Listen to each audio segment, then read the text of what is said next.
Thank you, ladies and gentlemen. Please do get seated as quickly as possible. On this panel session, I do want to take as many comments from the floor as possible. So the faster you get seated, the more comments I can take from you. Thank you very much. Our final session today is focusing on what's been achieved, the highlights of the discussions today, and some thoughts on next steps. We have an incredible panel with us. We have Nena Stojlikovic, who is the Vice President, Blended Finance and Partnerships. Key area, I need to tell you that she is responsible for implementing the IDA PFW private sector window for the private sector. So if you're in the private sector, Nena is absolutely key. We also have with us Gargi Ghosh from the Bill and Melinda Gates Foundation. Thank you so much for making time. And last but certainly not least, Felix Bepo, who is Chief Executive Officer at the Africa Guarantee Fund. I'm going to jump straight into it and just get a sense of what's been achieved today. Nena, I'll start with you. We started this morning with the President. He made his remarks. We heard from Joachim as well of the World Bank. We've had panel sessions and incredible workshops have taken place here today. What's your sense of the highlights of the day? Thank you very much. It's a great pleasure to be here, and we know that we stand between you and the dinner, so we'll try to make it worthwhile. To me, I've been coming to DFF events for years, but I think this is the first one that we are actually doing in Africa, on the ground, where all of the things that we talked about today need to be implemented. And for me, that was really very, very impressive. And I was also very impressed by the level of participation. This is the largest ever forum that we have done in terms of the participants, especially participants from the private sector. So something is happening, things are changing, and I was also very impressed by that. I obviously could not go to all the sub-sessions, but have heard from my colleagues who participated in many of them. The discussions were very rich and very, very encouraging. On a personal level, for me representing International Finance Corporation, private sector arm of the World Bank Group, what we talked about today was in a way a validation of our strategy. You heard earlier from my colleagues about the cascade approach that the World Bank is adopting, where we will prioritize commercial solutions first. You also heard about new tools. Private sector window is the one that we talked about, with 4 facilities that will help us de-risk private sector projects, so implement the cascade. So, but validation from you, whether you're government representatives, NGOs, or private sector, really means a lot to us. So I also wanted to say that today was a day of talking about some opportunities, but a lot of challenges and risks, and I really look forward to tomorrow's discussions on how we are going to solve it. What we laid out today is clearly a strong role for the private sector in developing SDGs. You talked a lot about it in the morning panel. We know that we will need trillions of dollars, especially in Africa, to deliver SDGs, and we have 145 months only to get there. And hence the importance and the focus on the private sector. We also know that private sector is not always coming to some of the fragile and less developed countries because of the risk perception, but also some real risks. So it would be important as we go forward to focus on specific types of risks. That's what some of the subgroups were talking about, layering the risks and finding mitigants, because not every risk can be mitigated in the same way. So, and again, the highlights from today are de-risking instruments to bring private sector into some of these challenging situations, but coupled with building capacity, including training and project preparation, because the two come together. Thank you so much for that. Felix, brings me nicely to you, and the work you do already is intense, and you're working with a lot of businesses in Africa. When you look at the day that we've had, what for you are the highlights? What's most important? Thank you. It's very nice to be here with all these women. I'm the only man here. I'm lucky, and I'm trying to deserve it. Julie, I think today, the whole day, we agree on something. We agree that the private sector in Africa is the success of this continent largely depends on this private sector. And this private sector, what we say all the day, is facing a lot of challenging. And if you look at this private sector in Africa, it's mainly SMEs, micro and SMEs. So talking about these challenges, talking about the challenges that SME have to emerge.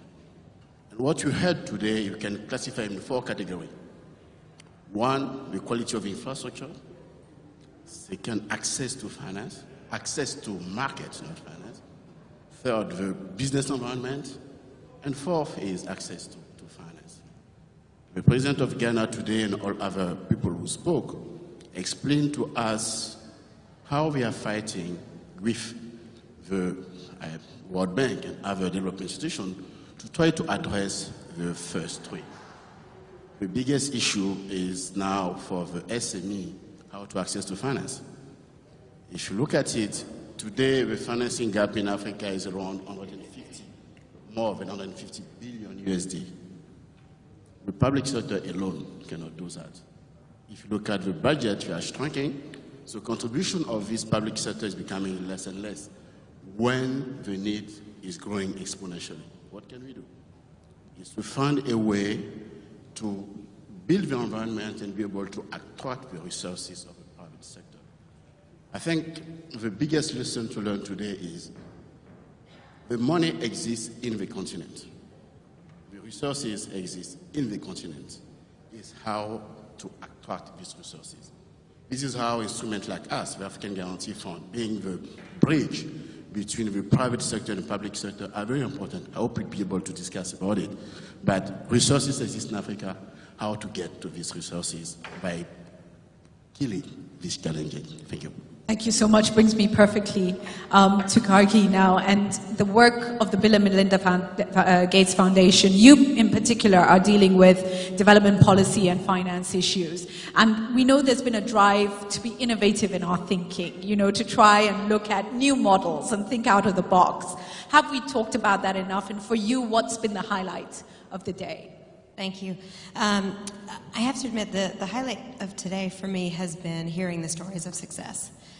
You know, when you're like me, working at the wholesale level of building finance instruments, similar to the private sector window, it's hard to follow the dollars all the way through to hear what happens and who's influencing them.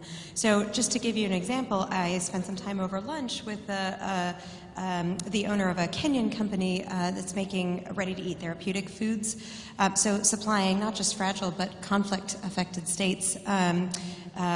Secured funding from the IFC and GAFSP, which is an agriculture finance facility, sells to UNICEF and MSF, is expanding now to West Africa. And, you know, similar stories, a food processing company, a small power generator. And to me, the message was this is working, and our job at the wholesale level is to figure out how to do it more and bridge the gap from sort of wholesale, big perspective to the retail investing. That's really exciting, and you know, in particular, when you're talking about the food, the fact that we've been struggling with food coming in from outside to meet the needs of our communities, and now we're changing the situation. If you were to speak to the various stakeholders in the room, and I am particularly excited that we have such a good mix of stakeholders, what would you say to the different stakeholders? I would say that there is a role for every single one of us in contributing to solutions that we are looking for in Africa. We talked a lot about the private sector, but you know, there is a lot of role for the government and the public sector to facilitate private sector development. There is a role for other DFIs to partner in increasing the number of bankable deals and not competing for the financing on the limited number of deals. So I really think my message is we all have to work together and in sync to solve some of these big development challenges and open up the financing to these billions or trillions that are actually out there but are somehow not flowing to the projects. Felix? I think for me the most important thing here is to see how we can efficiently use this money of what I call public sector to build the capacity. of our financial sector here to understand how to assess the type of risk we have in the continent, that's key, and build also the capacity of our SME people, how to access to finance. Capacity building is key. It's the only way we can reduce the perceived risk that we have in this continent, and that will help to develop this sector. Thank you, please. I guess I'd reflect on the group I am part of, which is the financing piece of this. And what I was encouraged by today, but I think we have more work to do on, is finding different segments of the market to really serve. I felt in our conversations and the table breakouts, there's a kind of homogeneity to the things finance is looking for: deal size, investment climate, et cetera. So the opportunity to differentiate and take some risks is clearly there, and we'll need to get ourselves organized to do that better. Great, thank you so much. I'm going to come to the floor, and then we'll come back to the panel with views, because I really want to get a sense for you of what the highlights of today have been. Please put your hands right up if you want the comment. And maybe we could start with, I know the United Nations is represented in the room, and we had some discussions on the SDGs. Could we get a mic to the back of the room, please? Where is the mic? Yes, right at the back of the room. And we'll get a perspective from the United Nations. Do we have a mic? Oh, please come. Oh, come forward. Sorry, I see everyone indicating. Thank you. Thank you. Thank you very much, Sister Moderator. My name is Decima Williams, and I want to thank you, and I would like to thank Ghana and the World Bank for this fabulous session. It is my first visit to Ghana personally, so I'm very excited. But I'm here representing the Office of the President of the General Assembly of the United Nations, Peter Thompson, who, like me, comes from an island. And we are passionate about something we agreed to a few years ago, the Sustainable Development Goals. President Thompson took as his mantra for his presidency, which is 1 year, to push for the implementation of the Sustainable Development Goals, which covers everything, including financing, which is goal number 17, means of implementation. But also, governments adopted the FFD, the Financing for Sustainable Development, in Ethiopia, also in 2015. So I just want to make 2 points. One is on sustainable finance, that it is at the heart of the achievement of the Sustainable Development Goals. And we're very pleased to see the wide endorsement of sustainable financing and the conversation. In Africa, I think the estimates are that the bulk of the finance requirements for the Sustainable Development Goals in Africa is on infrastructure.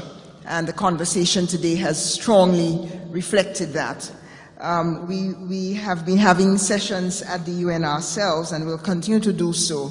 Later this year, in July, the UN will receive 6 African countries who will come to give their reports on at the high-level political forum, and we'll talk about what they're doing. So to endorse the sustainable financing, blended finance, impact finance. And lastly, I want to say that we are continuing to have events. I want to make a little pitch for a big meeting we're having at the UN for the whole of next week, the World Conference on Oceans, where a lot of African states find their livelihoods, and there is a whole financial market emerging there.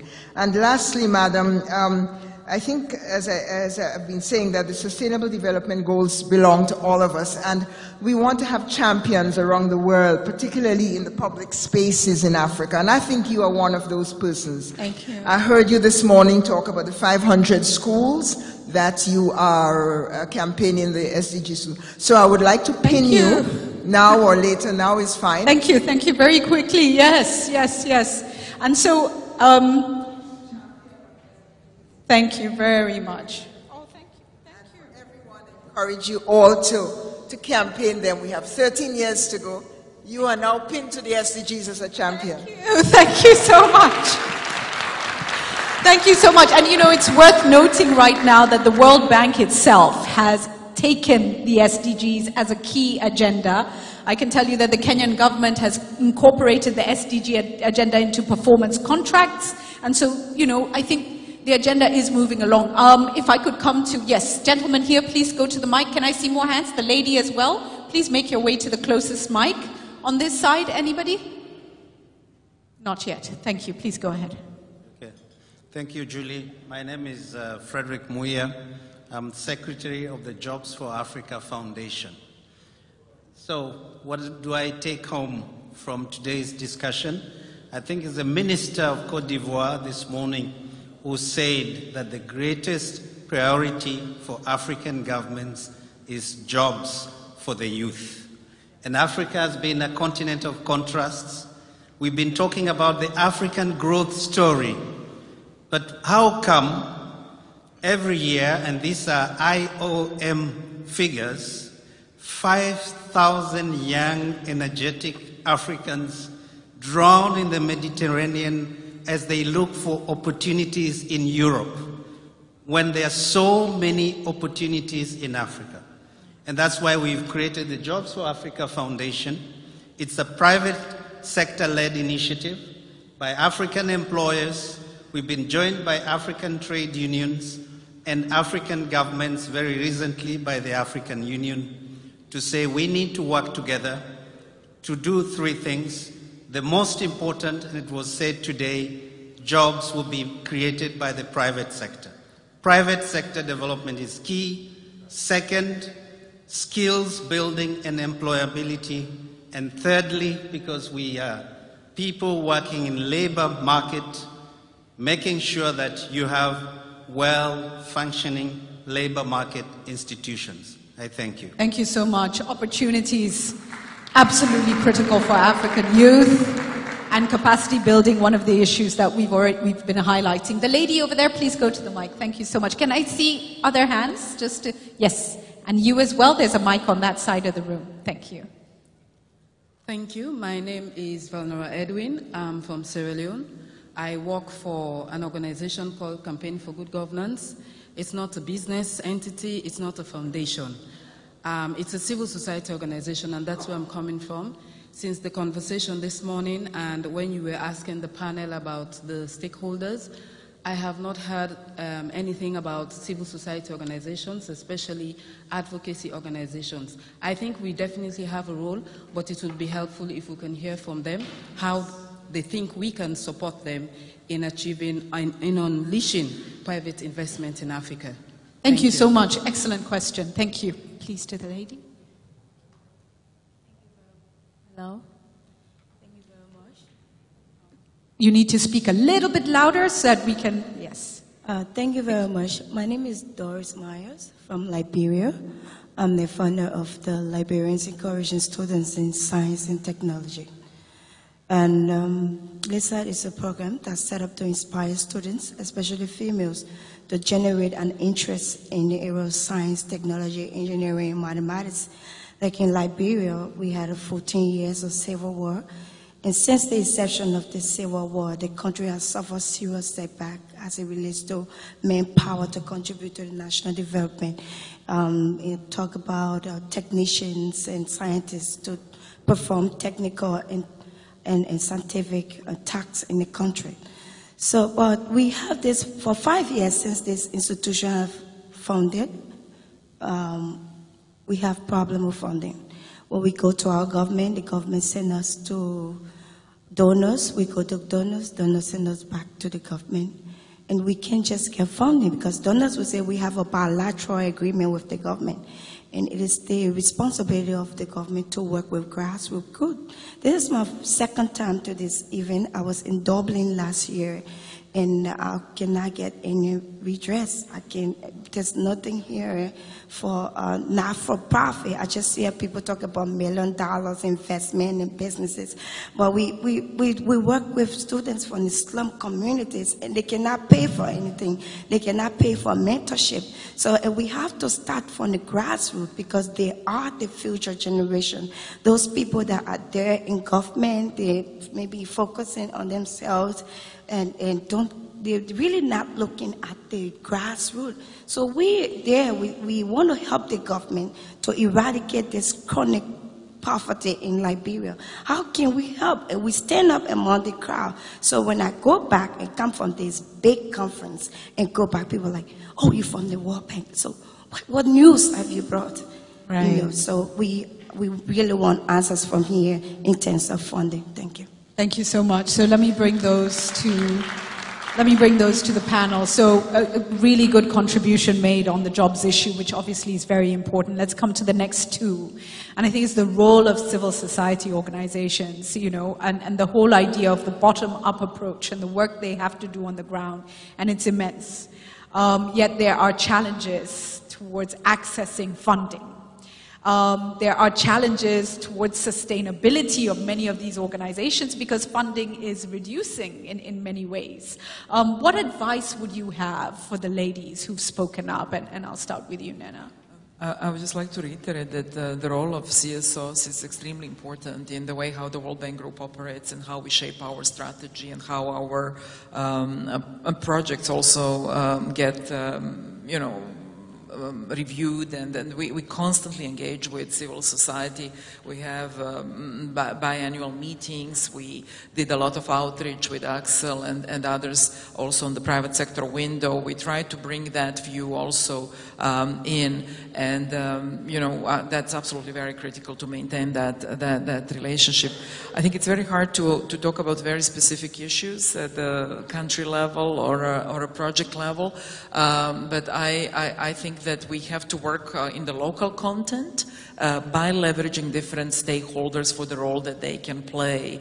And maybe we can use tomorrow, as we are kind of going more into a solution space, to think about ways how some of these issues can be resolved. I don't want to say anything general here because I see a role for grants. At certain level, I see a lot of role for technical assistance as well. We talked about skills and capacity related to jobs. I also see a role for blended finance and de-risking, and of course for fully commercial instruments, and strong role for public sector financing of complementary infrastructure, etc. Maybe tomorrow we can focus on how that all fits together, because only that will allow us to have a sustainable jobs through sustainable private sector operations. Thank you. Please go. Sure, I'd be happy to come in on this. So on that first question, I think civil society has a super important role to play in this particular conversation, not just in general.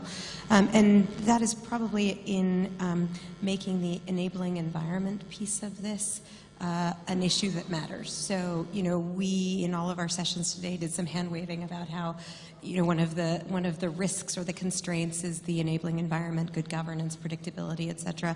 And that's, I think, a role where civil society can sort of close the loop and say, actually, this is something we're going to hold our governments to account on. So just to give you an example, we funded the International Budget Project for a decade plus. This is a group that, to the second question, funds local civil society organizations to strengthen the budget advocacy capacity.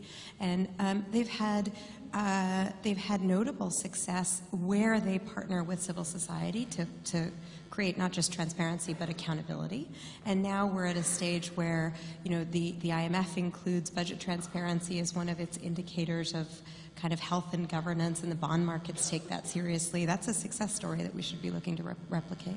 Right, for the young lady from Liberia, you know, you can sense her frustration. She says, you know, we do work on the ground. I come for these meetings.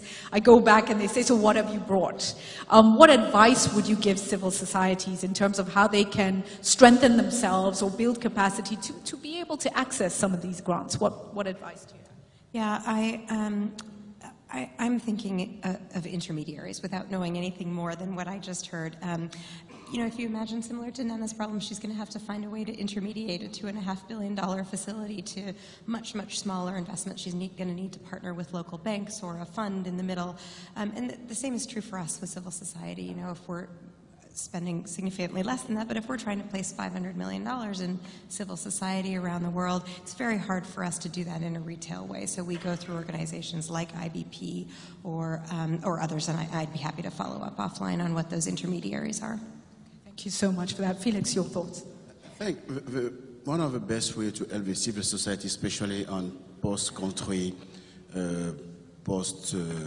war country is to see how we can use our CSR responses to help them. And we do that African Guarantee Fund to see how in countries like Liberia, Sierra Leone, and some other countries, we help them. We build their capacity to know how we can play their role of advisor of some government body, government, even some private sector association. We build their capacity to be a good help. And we do it in Liberia. I can talk to this lady after, and in Sierra Leone also to be able to do something. Excellent. So please, the lady from Liberia, where are you seated? Please meet with Felix after this and get some direct advice from him. So moving into tomorrow, I really want your final comments. It's been a long day. I think we have already kind of shared our expectations. But moving into tomorrow, at the end of the day, what are your hopes when we come out of this forum? What are you really hoping we will have achieved? And I'll start on that end this time. Sure. Well, I always come to these things hoping to leave with one big idea. So that'll be my expectation for tomorrow. I think today was a lot of scene setting and problem describing, and let's get to work tomorrow on some innovative solutions. You did say you've shared some great stories from today, but if there was one big idea from today, you introduced it. So if there was one today, what's the big idea for you? Oh, it's certainly that this is possible, right? We need to find the way to intermediate from the big wholesale financing to solve the individual problems and possible businesses that we're seeing. Thank you so much, Felix. I think what I would like is, out of this session, is there are too many initiatives, good initiatives in Africa trying to help the private sector to play its role, but no coordination. If we can, World Bank or another institution can harmonize all these initiatives for more efficiency, I think we get to somewhere. Thank you so much, Nena. Thank you. To me today, we were very aligned. I mean, I felt that there was a lot of consensus on everything, whether we talked about opportunities or we talked about constraints.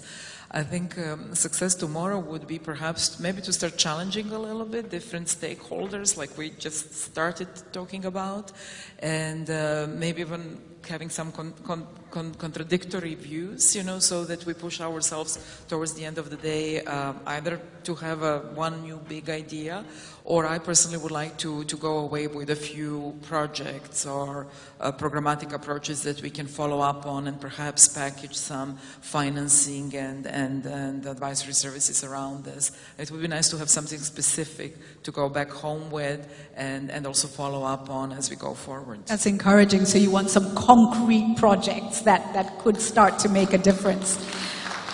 That's amazing. I want to thank you all. It's been an intense day, and it's amazing that you've stayed through it.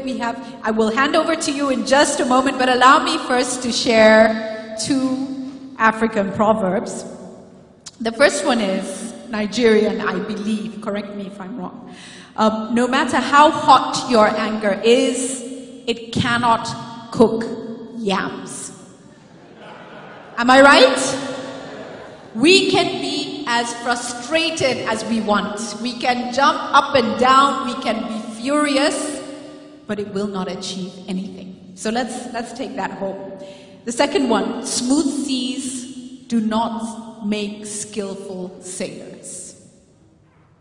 And Africa has proven time and time again to be extremely resilient, extremely in the face of the most incredible challenges. And if we could survive through those, if we can get this right, we're gonna fly. And I'm gonna leave it there and hand over to Tom. Thank you so much.